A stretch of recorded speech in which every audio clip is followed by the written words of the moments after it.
O vídeo de hoje é muito importante para você que pensa em vir trabalhar com tecnologia em Portugal, porque eu vou listar 4 situações onde você tem que parar e pensar um pouco antes de aceitar essas ofertas de emprego.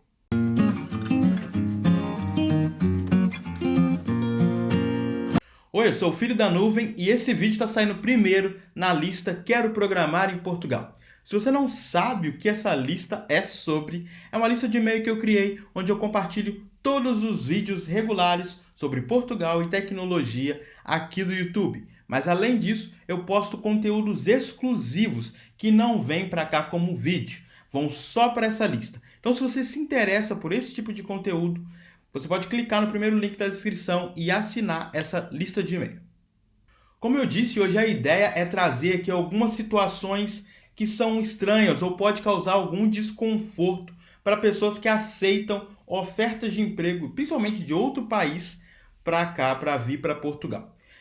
Geralmente eu vejo esses tipos de caso em grupos de Facebook, grupos sobre programação em Portugal, mas eu também tenho casos de pessoas bem próximas que passaram por pelo menos um desses problemas que eu vou trazer aqui. E se você é uma dessas pessoas que quer compartilhar alguma experiência ruim, alguma cilada aqui com a gente, deixa aqui nos comentários que eu tenho certeza que isso vai ser muito valioso para que outras pessoas também não passem por esse tipo de problema.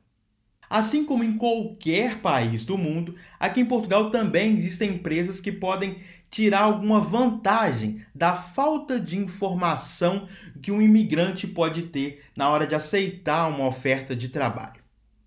Para não parecer que eu sou muito maldoso aqui, super contra as empresas, pode até ser que nem seja uma maldade da parte da empresa, mas pode ser também uma falta de conhecimento do que é diferente da realidade de Portugal para a realidade do imigrante. Por exemplo, a realidade do Brasil.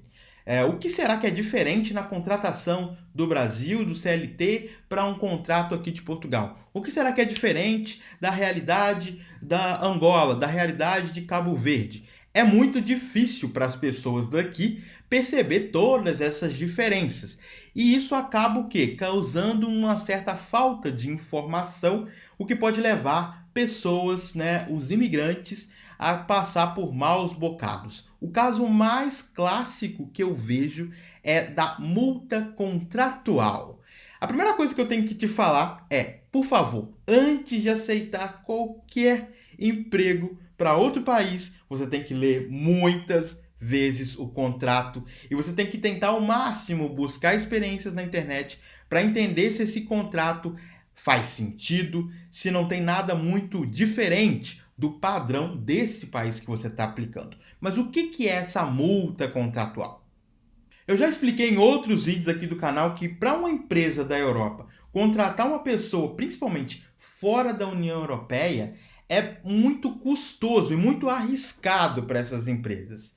Essa pessoa, esse imigrante que pode vir do Brasil, por exemplo, pode chegar aqui e em 1, 2 meses perceber que não era isso que ele esperava. Perceber que o Claudson mentiu e disse que Portugal era lindo e maravilhoso nos vídeos, mas na verdade não é nada disso. Ou perceber que a empresa que essa pessoa passou não corresponde com as expectativas de carreira desse imigrante. Enfim, pode acontecer muitas coisas que causam descontentamento dessa pessoa que está entrando para uma vaga daqui. Por causa disso, existe um risco, muito grande da empresa investir primeiro tempo, porque demora muito normalmente para o processo de visto sair, então a empresa está esperando esse profissional de outro país e às vezes a empresa até investe em dinheiro, ajudando com alguma bolsa, algum benefício para essa pessoa se relocar. Então, de qualquer maneira, existe esse risco da empresa contratar o funcionário, esperar, investir em dinheiro e chegar aqui essa pessoa não trabalhar. Mudar ou de emprego rapidamente ou mudar até mesmo de país, já que ela já está na Europa mesmo. Que é um país de distância, se você já atravessou um oceano inteiro? Eu sei que isso já aconteceu com algumas empresas aqui de Portugal no passado. Elas contrataram pessoas, essas pessoas vieram e não ficaram. Vazaram em poucos meses. Por causa disso, essas empresas, e eu vejo até um movimento meio comum de empresas colocando uma multa, um parágrafo, uma cláusula no contrato que define que se você assinar esse contrato e vir trabalhar para a empresa, num certo período de tempo, se você sair antes desse período, por exemplo, se você sair antes de 1 ano, eu já vi casos até de sair antes de 2 anos, você tem que pagar uma multa contratual para a empresa. Eu tenho mixed feelings, eu tenho pensamentos bem diferentes sobre esse caso. A minha primeira opinião sobre isso é que se a empresa investiu dinheiro nessa pessoa esperando ela vir, às vezes a empresa paga advogados, advogadas para ajudar na relocação, paga até mesmo faz um reembolso de todo o dinheiro que a pessoa investiu no processo de visto. Quando chega aqui também tem que gastar dinheiro para pegar a documentação de residência. Às vezes a empresa dá um reembolso disso. Algumas empresas ajudam nos primeiros meses de aluguel da pessoa ou alugam uma casa temporária. Tudo isso custa dinheiro, custa muito dinheiro. Além do tempo que eu falei previamente. Então, nesses casos, eu acho mais do que justo ou ok da empresa cobrar uma multa. Você veio, você teve todos esses benefícios, você não rendeu ou você não entregou o valor esperado para a empresa porque você decidiu sair, tudo bem, mas você vai ter que pagar pelo menos tudo de volta ou alguma parte de volta, já que o risco também era seu, né? Então acho que tem que haver esse acordo aí, mas me parece até justo. Mas existe um segundo caso onde a empresa não ajuda com absolutamente nada. A empresa não ajuda com a locação, não ajuda com os trâmites legais, não ajuda com aluguel. E mesmo assim, se você sair antes de um período que está no seu contrato, você paga uma multa para a empresa. Nesse caso, eu já acho um pouquinho de desonestidade, porque a empresa não investiu esse dinheiro todo esperando o profissional. Então eu acho realmente uma cilada nesse caso. E infelizmente eu tenho um amigo bem próximo que passou por esse tipo de problema. Quando eu pensei em fazer esse vídeo, eu pensei em ou trazer essa pessoa, ou fazer uma coisa meio linha direta, com vozes meio robóticas para as pessoas não serem identificadas. Mas eu cheguei na conclusão que esse tipo de conteúdo ele é bem sensível, né? Eu não quero ativar esses gatilhos nas pessoas, não quero que elas pensem novamente, revivam esses problemas. Então é bem difícil trazer experiência das pessoas aqui em vídeo para isso, porque realmente é bem delicado. Mas esse meu amigo veio com a esposa, veio com a filha para uma empresa aqui de Portugal. E no contrato dele tinha que, se ele saísse, se eu não me engano, antes de 1 ano, ele tinha que pagar 2, 3 mil euros para essa empresa. Até aí tudo bem, mas a empresa não ajudou com quase nada nesse trâmite dele vir para Portugal. Para não mentir, o que a empresa ajudou foi que quando ele chegou aqui, ele teve altos problemas para arrumar uma casa, que é um dos maiores desafios, né, das pessoas que chegam em Portugal. E aí a empresa alugou uma casa para ele. Só que essa casa que a empresa alugou era um Airbnb, era uma casa de temporada, que custava muito caro para o padrão da cidade. E no final, ele ainda teve que pagar esse valor do Airbnb de volta para a empresa. Foi nada mais, nada menos do que um empréstimo que a empresa fez para ele. Então, isso é realmente revoltante. Eu fiquei muito revoltado quando ele me disse isso. Mas fique esperto, esse vídeo não tem a intenção de dizer não aceite essas vagas de forma nenhuma, porque as empresas... Não tem nada a ver com isso. Só você sabe a sua realidade, só você sabe o quanto você quer mudar de realidade e só você sabe se faz sentido ou não arriscar e entrar nessas situações que podem ser bem problemáticas para você. A segunda cilada é um jeitinho que as empresas de Portugal têm para te pagar um bem entre aspas, salário. Que é o seguinte, muitas empresas daqui pagam o salário dividido em duas modalidades. Tem o seu salário mesmo que você recebe em conta todos os meses, mas parte desse seu salário é pago como um vale. Eu costumo zoar que é um vale coxinha, porque são vários benefícios que no fim das contas, não dependendo da sua realidade, não te ajuda em nada. Eu já vi pessoas, já passei por isso também, de empresas me oferecendo um vale, um cartão, onde você recebia um dinheiro por esse cartão, e aí você tinha umas empresas, umas lojas que eram afiliadas a esse cartão. Aí você podia usar esse valor para encher o tanque do seu carro, da sua moto, você podia pagar creche dos filhos por esse cartão, às vezes você podia pagar estacionamento e às vezes um treinamento, uma aula de inglês, alguma coisa do tipo. São coisas legais, sim, mas é importante a gente focar que esses benefícios não são o seu ou o meu salário, não é o nosso salário. Por que eu estou dizendo isso?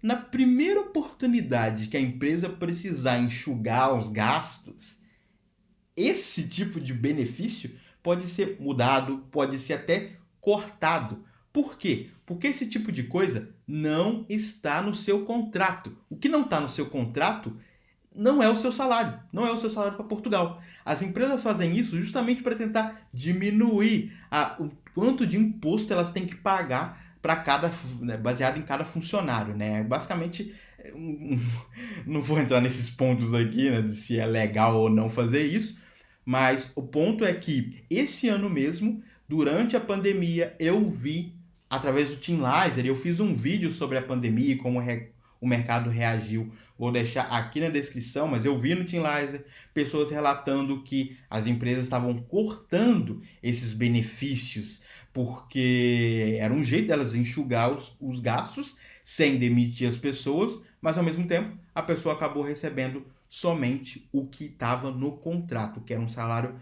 bem menor.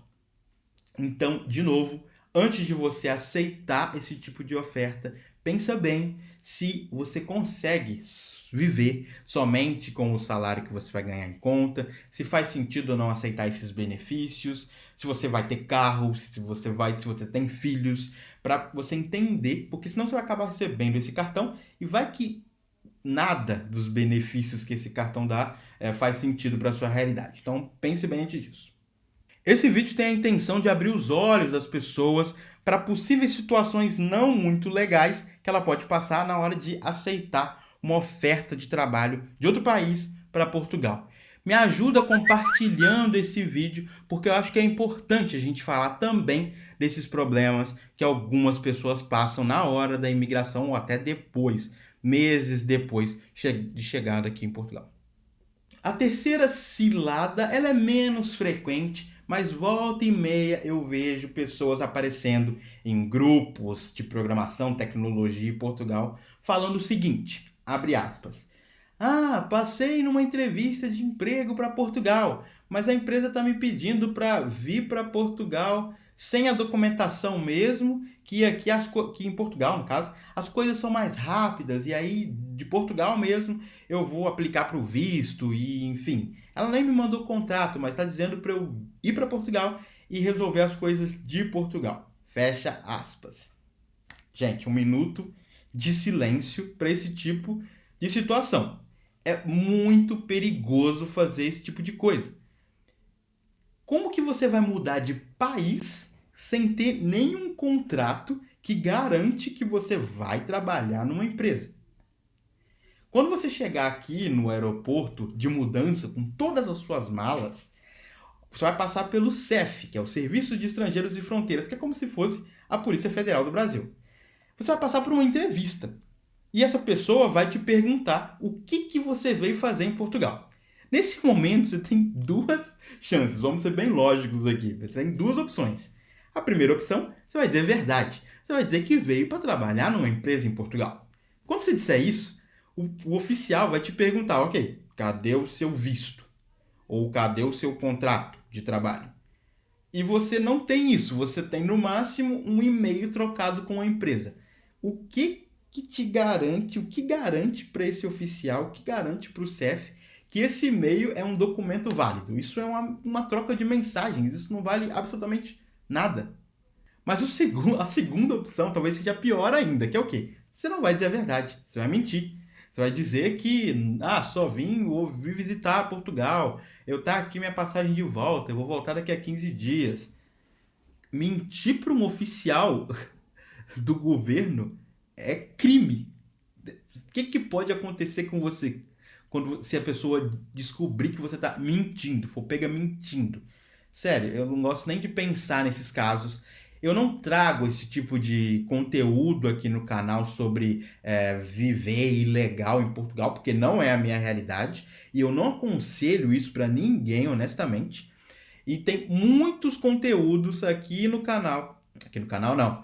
Tem muitos conteúdos aqui no YouTube que falam só sobre isso, compartilhando experiências de pessoas que vieram ilegal e como essas pessoas passaram perrengue, como foi difícil no começo. Então, assim, eu não preciso nem linkar aqui embaixo. Tem trocentos canais que falam sobre isso aqui na internet. Então, por favor, pensa bem antes de entrar nessa possível cilada. A última cilada não tem exatamente a ver com o mercado ou com as empresas. Tem mais a ver com você, tem mais a ver comigo, tem mais a ver com os imigrantes que vêm para Portugal e aceitam ofertas de emprego. Que é o seguinte: provavelmente você que está vindo para Portugal, que está aplicando para as vagas para vir trabalhar aqui, você viu meu último vídeo, um dos últimos vídeos que eu fiz, falando dos salários de Portugal em 2020. Se você não viu, o link também está na descrição. Com esse vídeo, você sabe a média para você que é programadora, para você que trabalha com infraestrutura, você sabe a média do mercado daqui. Aí você fez um processo seletivo e te mandaram uma oferta de trabalho. Só que essa oferta, ela está abaixo da média. Você sabe que ela está abaixo da média. Só que aí o que você faz? Você está tão no calor do momento, você esperou tanto por esse momento, que você não negocia o seu salário. Você aceita o primeiro salário que as empresas te oferecem. Por que você faz isso? Porque você pensa, eu vou aceitar esse salário mesmo, porque vai que eu tento negociar e as coisas dão errado, e aí eu não. Aí eles acabam escolhendo outro candidato, outra candidata. Acho melhor aceitar esse salário mesmo. E aí, quando eu chegar em Portugal, eu vou me esforçar muito, eu vou trabalhar muito, eu vou me destacar. E aí, em 6 meses, eu aumento muito esse meu salário. Por que eu considero isso uma coisa muito arriscada? Porque, diferente da realidade do Brasil, a realidade de Portugal, ela não é essa loucura de aumentar salários com uma frequência muito alta por ano. A inflação aqui é baixíssima, o que prova que por que você precisa, né, um questionamento, por que essa pessoa precisa de 2, 3 aumentos por ano? Eu já trabalhei em São Paulo, já tive ano que eu ganhei 3, 4 aumentos, eu nem estava esperando os aumentos e os aumentos vinham. Mas por quê? Porque é um ambiente tão instável, é um mercado tão instável, as coisas mudam tanto de preço, de valor, que você precisa ficar corrigindo o salário das pessoas toda hora.